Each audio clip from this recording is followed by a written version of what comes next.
Folks, everyone has their favorite character archetype when it comes to fighting games, whether it's Rushdown, Zoner, Grappler, Shoto, whatever.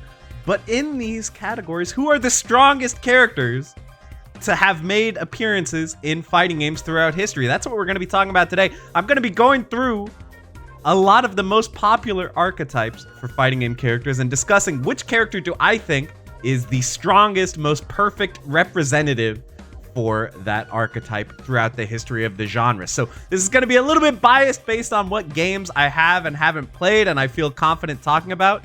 And I'm also going to try to mix it up and include characters from a bunch of different series and franchises, so it's not just the same games over and over. But with that, let's hop in and start with our first archetype here, which is going to be Rushdown. So Rushdown characters are fast characters who want to get in the opponent's face and apply pressure.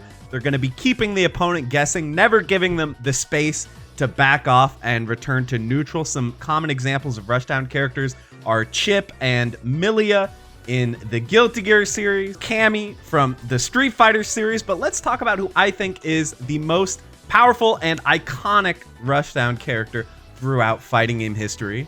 And that character is Magneto from Marvel vs. Capcom 2. So Magneto is one of the fastest fighting game characters of all time. He can dash full screen in just one dash. He also has an 8-way air dash that allows him to approach from the air at all kinds of different angles, always keeping the opponent guessing. He's got extremely high damaging combos, as well as really hard to block mix-ups and resets. He's even got an infinite that he can use to combo you for a really long time and take away your whole health bar in an instant. So Magneto, ridiculously strong character. We've seen players like IFC Yipes, Chris Schmidt, Justin Wong have all made Magneto into a force to be reckoned with throughout the many years that Marvel vs. Capcom 2 was a main title at EVO. The next character archetype I wanted to take a look at is Zoners. So essentially the opposite of Rushdown characters. Zoners want to keep you far away. They want to use either projectiles for characters like Guile or Morrigan from Marvel vs. Capcom, or they want to use their normals like Dalsim or Axel from Guilty Gear, and they want to control space, keep you far away, frustrate you, annoy you, and just make it really hard for you to get in and get any offense started. So Zoner characters, sometimes they're weak, but sometimes they end up being really strong, like the example we're going to talk about today, which is Happy Chaos. So I feel like Arc System Works in their games, they tend to have some really powerful zoners. And it kind of feels like with Happy Chaos, they wanted to control him a little bit by giving him not one, but 2 resources he has to manage in order to use his projectiles. So he's got bullets that he can run out of and he has to reload. And he's got a second meter that drains as long as he has his gun out that he has to refill. So Happy Chaos, he has to manage a lot of resources, and despite that, he's still a super oppressive projectile character who has won EVO not once but twice. This character has gotten first place at EVO, so a really insanely strong character. He's gonna stance up and shoot you with bullets until your whole life bar is gone, and even on block, you take massive damage from his shots. So Happy Chaos is a super threatening character from full screen, and then he can also get up close and mix you up with his roll and stuff like that. So good at multiple ranges, but his primary strength is going to be keeping you far away, annoying you, and just keeping you in infinite block stun while he's got his gun out. All right, and the next archetype I wanted to talk about are Grapplers. So these are characters who tend to be a little on the slower side. They want to get in the opponent's face and start grabbing them, dealing massive damage. So Grapplers, they have a very interesting problem where I feel like game developers don't want them to be too strong because they can be frustrating to fight against, especially for newer players. But oftentimes it seems like they go the other way and Grapplers become a little bit too weak. It feels like with modern games, Grapplers are rarely that powerful, but it does happen. So some really iconic examples of Grapplers are Zangief from Street Fighter, obviously, as well as Potemkin from Guilty Gear is another example. But the one I wanted to talk to you about today is Goro Daimon from King of Fighters 98. This is a very interesting character. He's just generally really strong all around, really amazing normals. His down jab, his standing light kick, both really incredibly good normals. He also has some of the best anti-air in the game with his down forward heavy punch. And then, of course, on top of that, he's got really highly damaging throws. He's got a good anti-air throw. He has a ground pound that can only be blocked crouching, so he can kind of mix you up. Like, you'll crouch to block the ground pound, but he can take that opportunity to try to close the gap and run up and grab you. So he's a very tricky character to deal with. And I think in terms of grapplers who are just straight up good at their game plan, he's a rare crowd. Usually the only time grapplers are strong is when they're also good at other things. You know, like Z Broly in Dragon Ball FighterZ has really good projectiles as well. So he's strong because of that reason. But Daimon, he's just a classic, powerful grappler. Good throws, good normals, good neutral. And he really held it down in King of Fighters 98.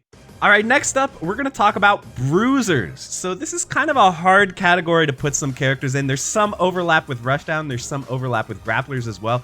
But in my opinion, a bruiser is generally like a big body type character. Usually they're going to have armor to go through the opponent's attacks, but they're not going to be primarily a command throw character like a grappler. So some examples of bruisers might be E Honda from Street Fighter. It might be the Incredible Hulk from Marvel vs. Capcom. These are characters who want to, you know, apply relentless pressure using their massive hitboxes and their armor to get in on the opponent and deal big damage. But the character that I wanted to talk to you about as one of the greatest bruisers of all time is going to be Aganos from Killer Instinct. So this is a very interesting character. He has a mechanic where he can place rocks inside his body to give himself armor. So he can use huge armored attacks that are really hard to deal with, but he can also spend the rocks to create walls. So he's one of the only fighting game characters I've ever seen who he can kind of generate his own corner.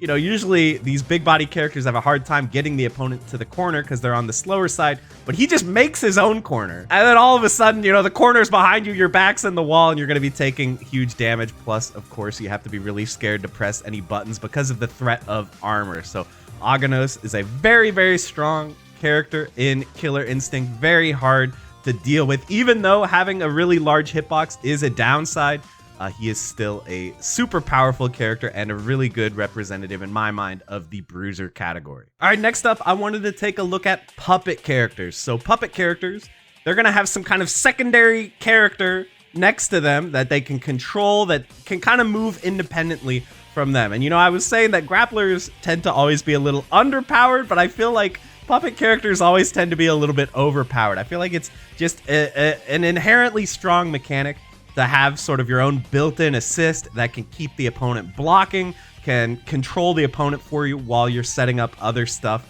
yourself on point. So puppet characters like Zato in Guilty Gear, like Shadow Labris in Persona have been really, really strong, but I feel like there's one puppet character in general who stands out as just being ridiculous in every version, and that is Carl Clover from BlazBlue. So Carl has been overpowered in multiple versions of BlazBlue, kind of for multiple reasons. You know, they keep nerfing stuff, but he keeps coming back.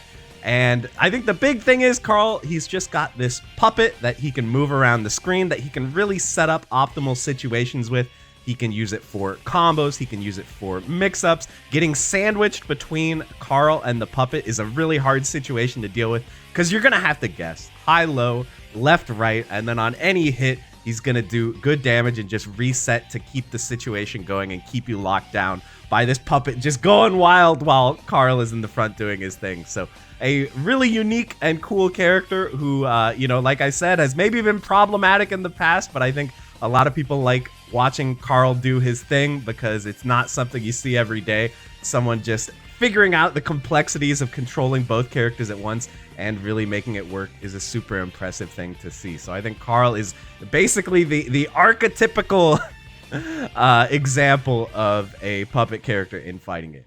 All right, and finally, to close out the video, I wanted to talk about one more archetype, which is going to be the Shoto. So Shotos, it's kind of like a nebulous categorization, but it basically means any character that plays like Ryu and Ken from Street Fighter. So that means they're going to have a fireball, they're going to have a dragon punch, uppercut, and they're going to have some kind of like Tatsumaki spinning kick or a forward moving kick of some kind. So Shotos, there have been some really powerful ones over the years. Sometimes it's hard to choose, like Ken has been top tier in multiple games. Evil Ryu has been top tier before. But I think overall there's one Shoto that generally stands head and shoulders above all the others, and that is Akuma. So Akuma, when he was first introduced, he was a boss character. He was banned from tournaments because he was just that overpowered. He was meant to be like this impossible to defeat boss. He wasn't balanced. But even in future games, Akuma has always tended to be really strong because their balance philosophy with Akuma is just to give him everything good. So they give him good combos, they give him good normals, they give him a multi-hit fireball that he doesn't have to spend meter for, they give him a dive kick, they give him an air fireball, they give him all these things that the other Shotos don't have. And in exchange, oh yeah, by the way, they give him a Raging Demon too. I almost forgot. Raging Demon as well. Shoutouts to Tokido, the master of the Raging Demon. And to balance out all these extra things, in exchange, they give Akuma low health and low stun value, so he gets dizzied really fast. So that's their intention here is we'll give him everything but health. And it turns out that's usually not enough to balance the character, at least in a game like Street Fighter. Because he has so much control over the rest of the match, the health is actually not that huge of a downside. And Akuma has been top tier in many, many games. So obviously Super Turbo, he's banned in the alpha games. He tended to be strong in Street Fighter Third Strike. He is like a mid, upper mid, high tier character. In Street Fighter 4, he was top tier in multiple versions. In Street Fighter 5, he's been top tier for multiple periods of time. So Akuma, I think, is just one of the most overpowered characters of all time, and I think he's a really good representative of the Shoto category and what makes them strong. But guys, I know that I didn't actually cover every single fighting game archetype that is in existence. There's a lot more depending on what you consider an archetype. I know some people say like stance characters like Gen are an archetype. Some people say like Rekka characters like Fei Long, whatever. Maybe our charge characters like M. Bison, are they their own category? I don't know. Let me know in the comments what archetypes you think I should include if I do another video like this in the future. And also let me know, of course, I have my blind spots. There are games that I've put time into and there are games that I've never played. So if there's a really standout example of a character in any of these categories that you think I should have included in the video, let me know about that down in the comments as well. I would love to hear it. But with that, we are going to end the video. Thank you guys so much for watching. I hope you enjoyed. And I'll see you in the next one. Bye, everybody.